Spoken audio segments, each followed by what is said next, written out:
नमस्कार बच्चों, आज की कक्षा में आपका स्वागत है।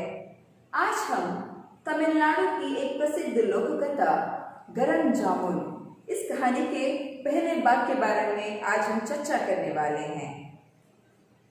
यहाँ लोक कथा, मैंने कहा लोक कथा यानी फोक टेल, जैसे वो पीढ़ी दर पीढ़ी मौखिक रूप से कहा जाने वाली एक कहानी, जैसे दादा दादी अपने पोते पोतियों को वे कहते हैं और वे अपने बच्चों को और अपने पोते पोतियों को वे एक कहानी सुनाते हैं।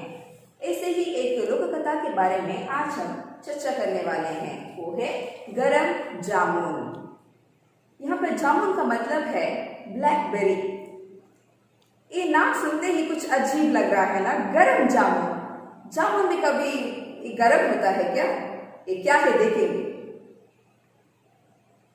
बहुत पहले तमिलनाडु में एक बड़ी कवयित्री रहती थी। उसका नाम ओवैयार था। उसकी विद्वत्ता के कारण पूरे देश के लोग उसका बहुत सम्मान करते थे। बड़े बड़े विद्वान भी उसकी कविताओं से मंत्रमुग्ध हो जाते थे। समय समय पर ओवैयार राज दरबार में भी होने वाली कवि गोष्ठियों में भी भाग लेती थी। ओवैयार जब रास्ते से गुजरती थी तो लोग उसे हाथ जोड़कर प्रणाम करते थे। छोटे तो छोटे, बड़े भी ओवैयार को देखकर उसके लिए रास्ता छोड़ देते। बहुत पहले कहाँ पर? तमिलनाडु में, यानी हमारे कर्नाटक के जो पड़ोसी राज्य तमिलनाडु में एक बड़ी कवयित्री रहती थी। कवयित्री यानी पोएटेस। एक कवयित्री कहाँ पर रहती थी? तमिलनाडु में। वो कैसी थी देखिए, उसका नाम है ओवैयार। उसकी विद्वत्ता के कारण पूरे देश के लोग उसका बहुत सम्मान करते थे। उसकी विद्वत्ता यानी जो ज्ञान है ना, वो विशेष ज्ञान जो उसके पास था, उसके कारण सभी लोग उसे सम्मान के नजरिए से देखते थे। बड़े बड़े विद्वान भी उसकी कविताओं से मंत्रमुग्ध हो जाते थे। बड़े बड़े विद्वान यानी स्कॉलर्स जब कभी भी उसकी कविताओं को सुनते थे तो वे भी मंत्रमुग्ध होकर सुनते थे। मंत्रमुग्ध होकर सुनने का मतलब है स्पेल बाउंड, जैसे कोई शब्द ना रह गया हो कहने के लिए। इस तरह से देखने वाले लोग देखते ही रह जाए। इस तरह उसकी कविता को जो भी सुनते हैं वे सुनते ही रह जाते हैं। इस तरह से वो अपना कविता वाचन करती है। समय समय पर ओवैयार राज दरबार में भी होने वाली कवि गोष्ठियों में भी भाग लेती थी। जैसे राज दरबार यानी रॉयल कोर्ट, वहां पर क्या होता है? राज दरबार में राजा लोग क्या करते हैं? अपने पड़ोसियों को, पड़ोसी राजा को अपने दरबार में बुलाकर या अपने मंत्रियों को जैसे दरबार में बुलाकर वे कवि गोष्ठी रचाते हैं, है ना। कवि गोष्ठी का आयोजन करते हैं। कवि गोष्ठी का मतलब क्या है? कवि गोष्ठी यानी संगीत कार्यक्रम। ये जब कभी भी राज दरबार में संगीत गोष्ठी होती थी, उस वक्त ये राजा लोग क्या करते थे? इस ओवैयार को वहां पर कविता वाचन करने के लिए बुलाते थे। ओवैयार जब रास्ते से गुजरती थी तो लोग उसे हाथ जोड़कर प्रणाम करते थे। वो इतना मशहूर थी, वो इतना प्रसिद्ध थी, प्रसिद्ध यानी फेमस, वो इतना प्रसिद्ध हो गई थी कि रास्ते में अगर जब कभी भी वो जाती थी उस वक्त लोग क्या करते थे? उसे देखते ही प्रणाम करते थे। वो उतना मशहूर थी उधर। छोटे तो छोटे, बड़े भी ओवैयार को देखकर उसके लिए रास्ता छोड़ देते। यानी छोटे लोग तो वे उसे पहचान ही लेते थे, जैसे बड़े बड़े लोग, बड़े बड़े विद्वान या बड़े बड़े जो पद पर जो काम करते थे, वो लोग भी जब कभी भी इस रास्ते में आते हुए देखते थे तो वे लोग क्या करते थे? वे रास्ता छोड़ देते थे। जाइए, आप पहले जाइए, इस तरह उसे आगे जाने देते। इस तरह से सम्मान दिया जाता था समाज में उसे। एक दिन क्या होता है देखिए, एक दिन दोपहर के समय ओवैयार बाजार की तरफ जा रही थी। जिस सड़क पर वह चल रही थी उसके दोनों ओर जामुन के पेड़ लगे थे। उन पेड़ों पर जामुन लदे हुए थे। काले काले रसदार जामुन देखकर ओवैयार के मुंह में पानी आ गया।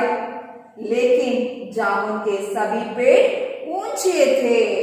उसके सामने समस्या यह थी कि यह जामुन कैसे तोड़े। एक दिन क्या होता है, दोपहर के समय, दोपहर यानी आफ्टरनून, दोपहर के समय ओवैयार बाजार की तरफ जा रही थी। बाजार यानी मार्केट, जैसे हम बाजार जाते हैं कुछ चीजों को खरीदने के लिए, वैसे ही वो भी जाती थी। एक दिन जिस सड़क पर वह चल रही थी उसकी दोनों ओर जामुन के पेड़ लगे थे। जिस सड़क से वो जा रही थी वहां पर क्या थे, उस सड़क के दोनों ओर उसके इर्द गिर्द क्या थे, जामुन के पेड़। जामुन यानी ब्लैकबेरी, उसके पेड़ थे। और उन जामुन के पेड़ों पर क्या लगे थे, बहुत सारे रसदार काले काले जामुन लगे हुए थे, लदे हुए थे। पेड़ों पर एक दो जामुन नहीं रहते हैं ना, बहुत सारे होते हैं। और बहुत सारे रसदार जामुन देखकर क्या हुआ, देखिए उसके मुंह में पानी आ गया। उसके मुंह में पानी आ गया, इसका मतलब ये नहीं मुंह से पानी टपकना, ये नहीं। मुंह में पानी आने का मतलब क्या है, उसे खाने का मन होना, उसे खाने की इच्छा होना। लेकिन जामुन के सभी पेड़ कहां पर थे, छोटे थे क्या, वे बहुत ही ऊंचे ऊंचे थे, यानी बहुत ही बड़े थे। उसके सामने समस्या यह थी कि वह जामुन कैसे तोड़े, क्योंकि वो जमीन पर चल रही है, उसके पास कोई डंडा वगैरह कुछ नहीं, और वो पेड़ पर तो नहीं चढ़ सकती। क्यों, वो नहीं जानते, हम आगे देखने वाले हैं। लेकिन उसकी समस्या क्या है, अब उन ऊंचे पेड़ों पर जो लदे हुए जामुनों को किस तरह से उखाड़े या वहां से तोड़कर नीचे लाए, वो ही उसकी समस्या थी। अब देखिए इस समस्या का हल वो किस तरह से निकालती है, देखेंगे। वृद्धावस्था में बालकों की तरह पेड़ पर कूदकर चढ़ जाना उसके वश की बात नहीं थी। वह आसपास देखने लगी कि शायद कोई बच्चा दिख जाए। तभी ओवैयार की नजर एक पेड़ पर पड़ी। वहां एक चरवाहे का लड़का चढ़ा हुआ जामुन खा रहा था। अब देखिए उसकी समस्या क्या है, उस पेड़ से, जैसे बहुत सारे पेड़ हैं उधर, लेकिन वो पेड़ कैसे हैं, बहुत लंबे हैं, ऊंचे हैं। उन पेड़ों से उन जामुनों को कैसे निकालना है, उखाड़ना है या तोड़ के लाना है, वो ही उसकी समस्या है। अब वो अकेली है उस सड़क पर। अब देखिए वृद्धावस्था में, वृद्धावस्था यानी वो बूढ़ी है, वो बहुत ही उम्र की है, इसलिए वो पेड़ पर, छोटे छोटे बालक जिस तरह से पेड़ पर चढ़ के, कूद के, उछल के, जैसे बंदर चढ़ते हैं ना, उस तरह से चढ़ के वो अब उन जामुनों को नहीं निकाल सकती। इसलिए वो बहुत ही जैसे कोई भी रास्ता ना दिखते हुए सोच में पड़ी है। वो आसपास देखने लगी कि शायद कोई बच्चा दिख जाए। वो इधर उधर देखने लगती है, कोई बच्चा, छोटे उम्र के कोई नौजवान या कोई लड़के अगर मिले तो उन्हें पेड़ पर चढ़ाकर उन फलों को मैं तोड़ सकती हूँ ना, इसलिए वो इधर उधर देखने लगी, कोई बच्चा या कोई उधर है क्या, इस तरह। तभी ओवैयार की नजर एक पेड़ पर पड़ी। जब वो इधर उधर देख रही थी, कोई आ रहा है क्या, कोई है क्या वहीं कहीं नजदीक, तभी उसकी नजर एक पेड़ पर पड़ी। एक पेड़ यानी वहां पर बहुत सारे जामुन के पेड़ थे ना, उनमें से एक पेड़ पर उसकी नजर पड़ी। क्या है उस पर, देखिए वहां एक चरवाहे का लड़का चढ़ा हुआ जामुन खा रहा था। चरवाहा यानी शेफर्ड, उस चरवाहे का एक लड़का यानी उसका एक बेटा। चरवाहे लोग क्या करते हैं, अपने जानवरों को चराने के लिए ले आते हैं, है ना, और उसकी देखभाल भी करते हैं वहीं नजदीक कहीं बैठ के, है ना। यहाँ पर एक चरवाहे का लड़का कहाँ पर है, इन्हीं एक जामुन के पेड़ पर चढ़ा हुआ वो जामुन तोड़ कर खा रहा है। अब देखिए क्या होता है। देखिए बच्चों, इधर बालक ने ओवैयार को देखा तो झट उसे प्रणाम करके कहा, मौसी बड़े स्वादिष्ट जामुन हैं, कहो तो कुछ तुम्हारे लिए गिरा दूं। देखिए एक चरवाहे का एक लड़का, वो भी छोटा सा बालक, इस स्त्री को वो पहचानता है क्योंकि वो एक बड़ी कवयित्री है, बहुत ही मशहूर है पूरे शहर में, पूरे देश में। यहाँ तक कि छोटा बच्चा भी उसे पहचानता है। देखते ही वो क्या करता है, देखिए बालक ने ओवैयार को देखा तो झट उसे प्रणाम करके कहा। झट से उसने अपने हाथों को जोड़कर प्रणाम किया। वो भी कहां से, पेड़ पर बैठ गए। मौसी बड़े स्वादिष्ट जामुन हैं। वो कहता है, देखिए मौसी, मौसी यानी हम अंग्रेजी में आंटी कहते हैं, है ना। माँ की जो बहन होती है ना उसे हम मौसी भी कहते हैं, लेकिन यहाँ पर वो उसे नहीं जानता, लेकिन उसकी काम की वजह से उसे पहचानता है, इतना ही। वो कोई उसका रिश्तेदार नहीं है। मौसी बड़े स्वादिष्ट जामुन हैं। स्वादिष्ट यानी डिलीशियस, जामुन हैं यानी द ब्लैकबेरी, स्वादिष्ट जामुन है। कहो तो कुछ तुम्हारे लिए गिरा दूं। वो कह रहा है उससे, वो पूछ रहा है, जैसे कि वो पेड़ के ऊपर बैठा है ना, इसलिए वो पूछ रहा है पेड़ से, क्या तुम्हारे लिए एक जामुन गिरा दूं, तुम खाना चाहोगी? इस तरह। देखिए आगे क्या होता है। ओवैया की मन की मुराद पूरी हो गई। जैसे उसकी मन में वही चाहती ना, वह तो यही चाहती थी। उसने कहा, बेटा मेरा मन तो बहुत कर रहा है, यदि कुछ जामुन गिरा दे तो तुम्हें लाख दुआएं दूंगी। वो बहुत खुश हो गई है अब, क्योंकि उस लड़के ने पूछा ना, क्या तुम्हें चाहिए, क्या आपको चाहिए ये जामुन, है ना। ओवैया की मन की मुराद पूरी हो गई। मन की मुराद पूरी होने का मतलब क्या है? मन में जो इच्छा थी वो अब पूरा होने वाला है। कैसे? उस लड़के के कारण, है ना। वो तो यही चाहती थी। वो क्या चाहती थी? वो उन जामुनों को पेड़ से तोड़ के खाना चाहती थी, लेकिन वो छोटे बालकों की तरह पेड़ पर उछल कूद करके वो वहां से तोड़कर नहीं ला सकती थी।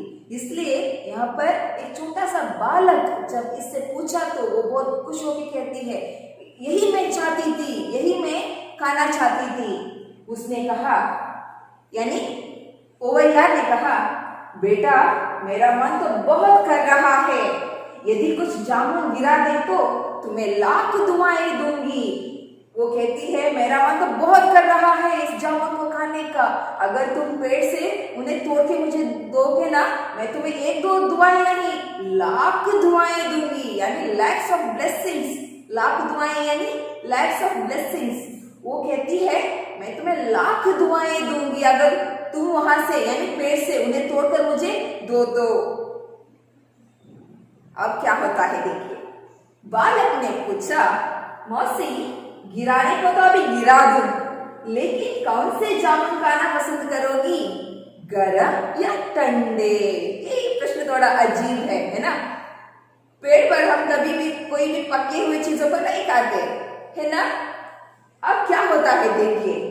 बालक ने पूछा, मौसी गिराने को तो अभी गिरा दो, तुमने मुझसे कहा ना पेड़ से उन्हें तोड़ के मुझे दो, इस तरह मैं तैयार हूं गिराने के लिए, लेकिन उससे पहले मेरा एक प्रश्न है, कौन से जामुन खाना पसंद करोगी, गरम या ठंडे?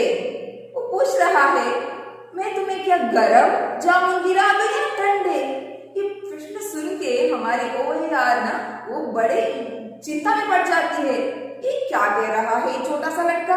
पेड़ पर कैसे ठंडा और गर्म जामुन हो सकता है क्या? सभी जामुन या जो भी फल है पेड़ों पर या पौधों पर वे हमेशा ठंडे ही होते हैं, है ना। अब ये लड़का क्या पूछ रहा है, उसका दिमाग ही नहीं चल रहा। वो बड़ी कवयित्री है, लेकिन फिर भी वो बड़ी चिंता में लगी है। अब ये क्या कह रहा है ये छोटा सा लड़का?